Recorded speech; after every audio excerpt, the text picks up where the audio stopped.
Yn Ninas Lwsan ar lan llyn Genefa a dath yr enw allan o'r het ar gyfer pencampwriaeth Ewropeaidd y menwod bydd yn cael ei chynnal yn y Swistir fis Gorffennaf nesaf. Mae Cymru wedi gorfod aros yn hir i gael cystadlu yn erbyn goreion Ewro. Roedd na densiwn a nerfusrwydd yn y neuadd wrth i'r enwau gael eu cyhoeddi. Wales.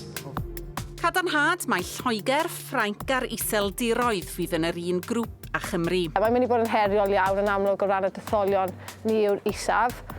Ond pwy o oer, achos ni falle fydd y tîm fydd pawb yn disgwyl falle llai o. A fi'n credu bod ni'n perfformio ar ein gorau ni pan bod gemau falle fel hwnna, mae'r pwysau oddi arno ni. So jyst mwynhau'r gemau, mwynhau'r cyfle a gawn ni dangos beth mae Cymru amdan. Mae tocynnau wedi bod ar werth ers mis Hydref, ond bydd dros 100,000 yn rhagor yn mynd ar werth i gefnogwyr y tîmau fydd yn cystadlu. Faint o Gymru sy'n debygol o deithio? Mae yna lot fawr o bobl yn mynd i fynd allan yna. So ni yn licio meddwl fysa ni ella yn gallu bod yn un o'r tîmau sydd wedi cefnogi mwyaf yna. Yn amlwg mae hyn i gyd yn newydd i ni, so mae'n anodd deud yn union faint, ond yn amlwg pawb oedd efo ni yn Nilyn, fydden nhw yna, mae yna bobl dwi'n nabod sy'n dilyn y dynion, fydden nhw hefyd eisiau mynd allan i'r bencampwriaeth yma, a dyna sy'n braf i weld, mae o'n rhywbeth mae pawb yn gallu, os dyn nhw eisiau mynd, gobeithio bod hynna'n bosib. Ers canrifoedd mae'r Swistir wedi chysylltu ar grefft o greu clociau. I Gymru mae'r amser wedi dod i gystadlu ar y llwyfan rhyngwladol. Dwi'n nawr yn 1 o'r miliwn. Dwi'n nawr yn 1 o'r miliwn. Dwi'n nawr yn 1 o'r miliwn. Rhai o siaradwyr Cymraeg newydd, Casnewydd. Mae'r ddinas yma yn tyfu yn gyflym, a'r cyngor eisiau gweld mwy o blant yn mynd i ysgolion Cymraeg. Dwi'n hoffi Highlands braf. Ar ôl ennill llefaru ddysgwyr yn Eisteddfod yr Urdd, fe newidiodd popeth i Alice. Oedd fi wedi gofyn mam fi, gall plîs symud i ysgol Gymraeg, fi rili eisiau dysgu'r iaith. Gan gynnwys iaith yr ysgol. Mis ar ôl, oedd fi wedi dweud, mam, wyt ti wedi edrych mewn i unrhyw ysgol Gymraeg iaith? Ac oedd hi wedi dweud, wyt ti'n actually serious am hyn? Ac oedd fi wedi dweud, yeah.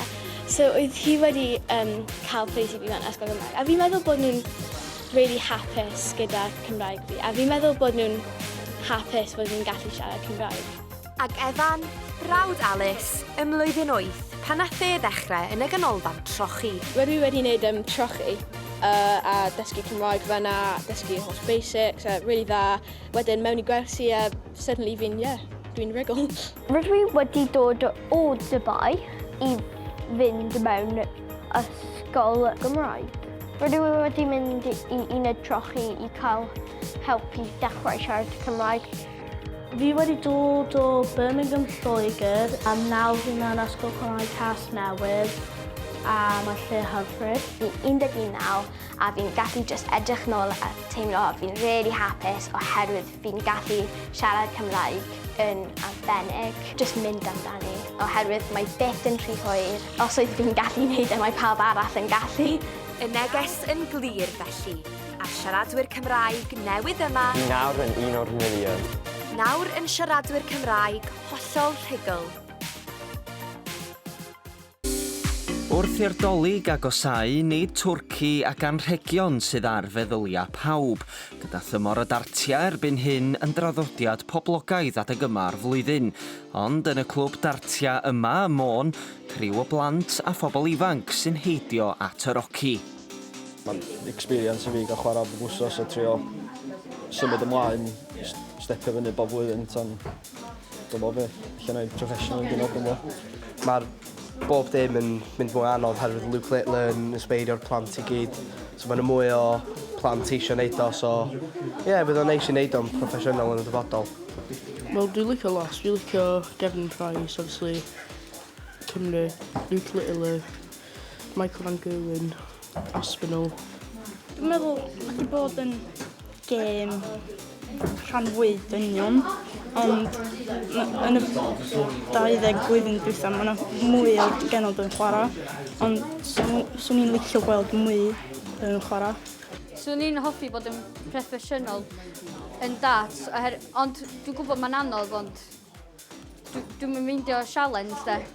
Ia, rili dwi'n meddwl oherwydd Luke Little efo'i oed yn 16 cyrraedd ffeinal o dros 128. Mae'n rili dda efo fair play. Ac wrth i'r chwaraewr darts ifanc Luke Littler gipio teitl personoliaeth chwaraeon ifanc y flwyddyn a dod yn ail yn y prif gategori hefyd. Mae'n bosib y gwelwn ni'r diddordeb yn y gamp yn cynyddu eto ymysg pobl ifanc yn 2025. Cyfnod o seibiant fydd hi i'r criw ifanc yma dros yr wyl wedi blwyddyn brysur o ymarfer. A phwy a wyr, falle bod y Luke Littler nesa ymhlith y criw yma.